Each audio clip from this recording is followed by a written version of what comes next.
ഇതെൻ്റെ നാടാണ്. ഞാൻ ഇവിടേക്ക് ജനിച്ചത്. തൃച്ചി, പുതുക്കോട്ടൈ, അറുന്നാങ്കി എന്നൊക്കെ പറയും. ഞാനിപ്പോൾ ഇവിടെ എത്തി. ഞാൻ അവരുടെ അടുത്തൊന്നും പറഞ്ഞിട്ടില്ല വരുന്നുണ്ടെന്നൊക്കെ. സർപ്രൈസ് ആയിട്ട് പോകണം. എങ്ങനെ ഒരു റിയാക്ട് ചെയ്യുമെന്ന് അറിയില്ല.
ഒരു 1 കിലോമീറ്ററോളം 3/4 കിലോമീറ്ററോളം നടന്ന എത്തും വീട്. ഇവിടുത്തെ പ്രത്യേകത പറഞ്ഞാലേ, നമ്മുടെ കേരളത്തിലാണെങ്കിൽ ചെറിയ ഗ്രാമം എന്ന് പറഞ്ഞാൽ പോലും അവിടെ ബിൽഡിങ്ങുകൾ വീടുകളൊക്കെ ആയിട്ട് നിറഞ്ഞേക്കും. പക്ഷെ ഇവിടുത്തെ പ്രത്യേകത നിങ്ങൾക്ക് അറിയാം, ഭയങ്കര ഓപ്പൺ ഏരിയ ഉണ്ടാവും കുറേ. പിന്നെ കൃഷിയാണ് ഇവിടുത്തെ മെയിൻ. ഇവിടെ നിങ്ങളത് നോക്കി കഴിഞ്ഞാൽ എല്ലാവർക്കും കുറച്ച് സ്ഥലങ്ങളുണ്ടാവും. അതവർ വെറുതെ ബിൽഡിങ് കെട്ടുമോ വേറെ ഒന്നും ചെയ്യാണ്ട് കൃഷി ചെയ്യാണ്ട്. അപ്പോൾ നിങ്ങളിതിൽ കാണുന്നത് നോക്കട്ടെ, കടല കൃഷിയാണെന്ന് തോന്നുന്നത്. നിങ്ങൾക്ക് കാണണ്ടാവും, ഇത് മറ്റേ കടല കൃഷിയാണ്. അത് കപ്പലണ്ടി കൃഷി എന്ന് പറയില്ലേ, അതാണ്. അതിൻ്റെ ഇടയിൽ തെങ്ങ് വെച്ചിട്ടുണ്ട്. ഇത് കപ്പലണ്ടി കൃഷി. പിന്നെ എള്ളിട്ടുണ്ടെന്നുണ്ട്, അതിൻ്റെ ഇടയിൽ എള്ളിട്ടുണ്ട്. പഠിക്കുന്ന സമയത്തൊക്കെ ഇവിടെ കൂടുതൽ മറ്റേ വെക്കേഷൻ ടൈമിൽ വരുമല്ലോ, 2 മാസം ലീവ്. അപ്പോൾ ആ സമയത്തൊക്കെ വന്നിട്ട് മെയിൻ പരിപാടിയാണ് കൃഷിയിൽ. വെറുതെ നമ്മളൊന്നും ചെയ്യില്ല, നോക്കിക്കും. പിന്നെ പനന്നുങ്ക് നിങ്ങൾ കേട്ടിട്ടുണ്ടാവും. പനന്നുങ്ക് അത് മരത്തിൽ കയറിയ ചേട്ടന്മാരുണ്ട്. അവർ മരത്തിൽ കയറി അവിടെ വെച്ചിട്ട് തന്നെ കഴിക്കുക. വേറെ പ്രത്യേകത, എല്ലാ വീട്ടിലും ഒരു പശു ആടോ എന്തെങ്കിലും ഉണ്ടാവും. കോഴി, പശു, ആട്. ഈ ഏരിയയിൽ, ഈ ചെട്ടിയാട് എന്ന് പറഞ്ഞ ഏരിയയിൽ ആടിനെ വളർത്താൻ പാടില്ല എന്നുണ്ട്. ചെമ്മരി ആടിനെ വളർത്താം, മറ്റാടില്ലേ സാധാ ആട് നമ്മുടെ അവിടെ കാണുന്നത്, അതിന് വളർത്താൻ പാടില്ല എന്നൊരു ആചാര്യം എന്ന് പറയാം, അന്ധവിശ്വാസം എന്നൊക്കെ പറയില്ല. അതുപോലെ തന്നെ അപ്പോൾ ഇവിടെ ആരും ആട് വളർത്താറില്ല. അപ്പോൾ എൻ്റെ അമ്മച്ചി എന്താ ചെയ്യാന്ന് വെച്ച് കഴിഞ്ഞാൽ, ആട് വാങ്ങി ഈ നാടിനെ പുറത്ത് വെച്ചിട്ട് വളർത്തും, പൈസയൊക്കെ എടുത്ത്. എന്തിനാ, അതായത് ആൾക്കാർ അതൊരു ഇഷ്ടമാണ് ഇങ്ങനെ വളർത്താനും പിടിക്കാനൊക്കെ ആയിട്ട്. ഏകദേശം എത്താറായിട്ടാണ്. പിന്നെ അവിടെ എത്തിയിട്ട് വീഡിയോ എടുക്കാൻ പറ്റുമെന്ന് അറിയില്ല. കുറച്ച് കഴിഞ്ഞിട്ട് വീഡിയോസ് എടുക്കാം. ആദ്യം ഒരു കണ്ട് ഹായൊക്കെ പറഞ്ഞ് പോകാം.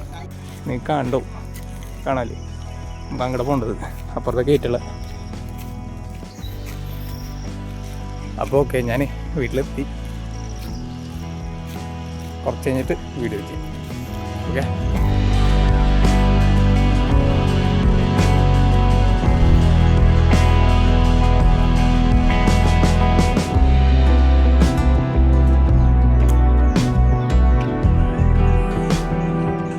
ഇതാണ് മാട്ടുകൊട്ടായി എന്ന് പറയും. അതായത് ഷെഡ്, തൊഴുത്ത്, പശു തൊഴുത്ത് എന്ന് പറയില്ലേ. മഴ പെയ്താലൊക്കെ അവിടെ കിട്ടുക, രാത്രി ആയാലൊക്കെ.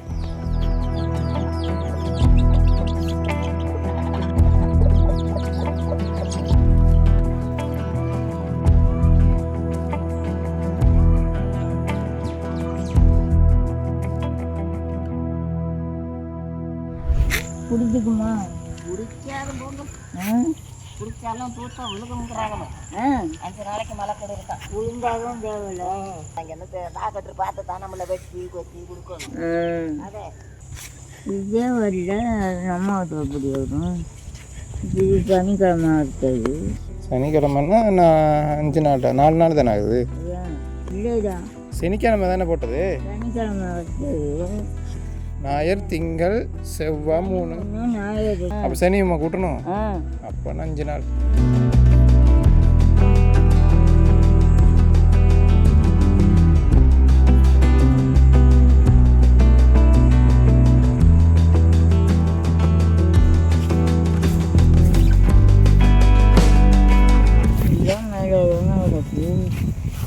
ஆமாம்.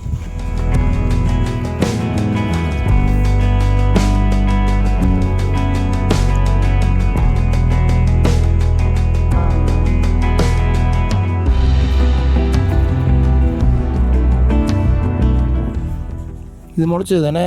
இந்த முளைச்சிருக்கே, முளைச்சிருக்கு, அதெல்லாம் முளைச்சிருக்கு. தண்ணி வேணும், ஆனால் ஒரு 2 மழை பெஞ்சு சரியானு நினைக்கிறேன். இங்கே வந்துருச்சு. ஆமாம், ஈரம் இருக்கணும்ல, தண்ணி வேணும். இங்கே முளைச்சிருக்கு.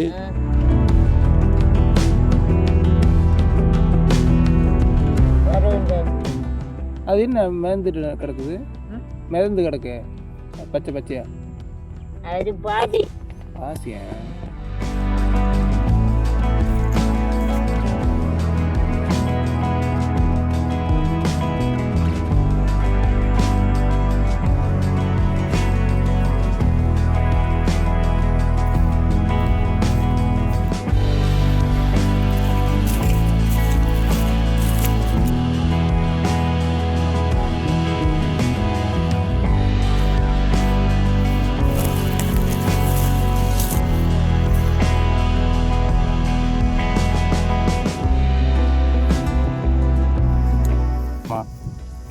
இது இப்போ தான் வந்துட்டுருக்கு. இது வந்தால் போதும் நமக்கு. அப்படி இருக்கா? இது இப்போ எப்போ எடுப்பா அதெல்லாம்?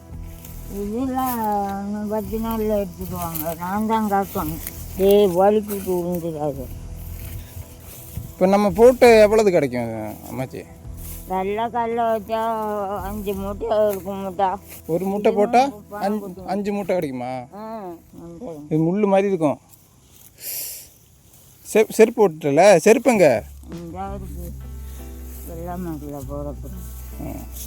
அது கல்லை அடித்து 5000 7000 8000 அது தக்கன 9000 கூட போகும். ஏலம் நச்சுன்னு இருக்குன்னா ஐயா 3 கல்ல இருந்தாலும் நல்லா இருக்கு. இது வந்துடும். ஆனால் கொஞ்ச நாளையில் இதுவும் அதான் இது இந்த மாதிரி சும்மா இருக்கு. இதே மாதிரி கிண்டின பிறகு ஒரு வெயில் வச்சுது இந்த கல்லைக்கு.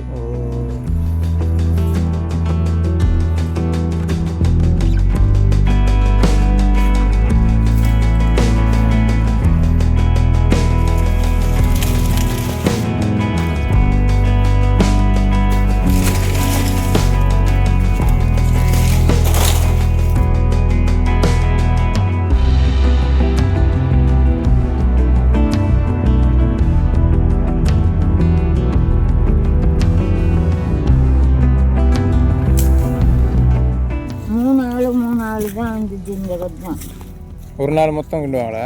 2 மணிக்கு போயிடுவாங்க. ஒரு நாள் வேலை தான் இருக்குமா? இல்லை ஒரு நாள் வேலை இல்லை, மறுநாள் தான். 2 மணி நேரத்துக்கு தான். எவ்வளோ கொடுப்ப? 170 ஒரு நாளைக்கு. எப்படி இருக்கு? வைக்கலையா? ஐயா தானே சின்னதாக தான் இருக்குது. இப்போ தான் வந்துட்டு இருக்குமோ? ஆமாம், அப்போ தான் கிளம்பி இருந்தது. ஆமாம், அதான் மழை கோளாறியா. ஓ, தண்ணி வருதான்னு பார்க்கணும்.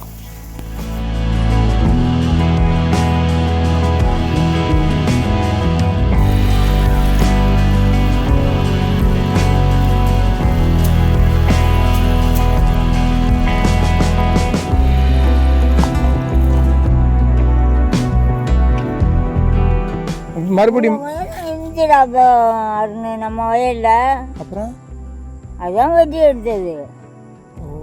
ஒரு வைராக்கியம். கடலை இல்லாட்டியும் பரவாயில்ல, இந்த புள்ள கடை ஏற்றணும்னு ஏற்றினேன்.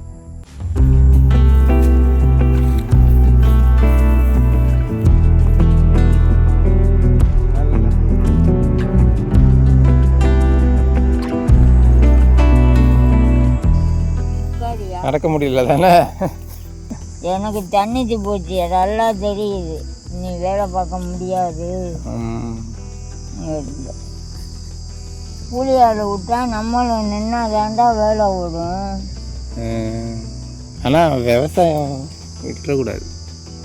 அந்த இந்த வய அங்கே கிடைக்கிற வயெல்லாம் வரைக்கேன் நான். என்னால் முடியாதாப்பான்ட்டேன். எப்படி? அப்போ அதெல்லாம் சும்மா கிடக்குது. அப்போ அது வரைச்சிருக்கா, அங்கே வரைக்காம கிடக்கும். அதுல போடுறான் நெல் விளைஞ்சிரும், சாப்பாட்டுக்கு வந்துடும். ஒரு ஆட்டுக்குட்டியை வாங்கி நான் 10 குட்டியை வளர்த்தா சரியாக போச்சு. 35 ரூபா விற்கிது ஒரு தேங்காய். வீணாக தானே போகும். ஆமாம்.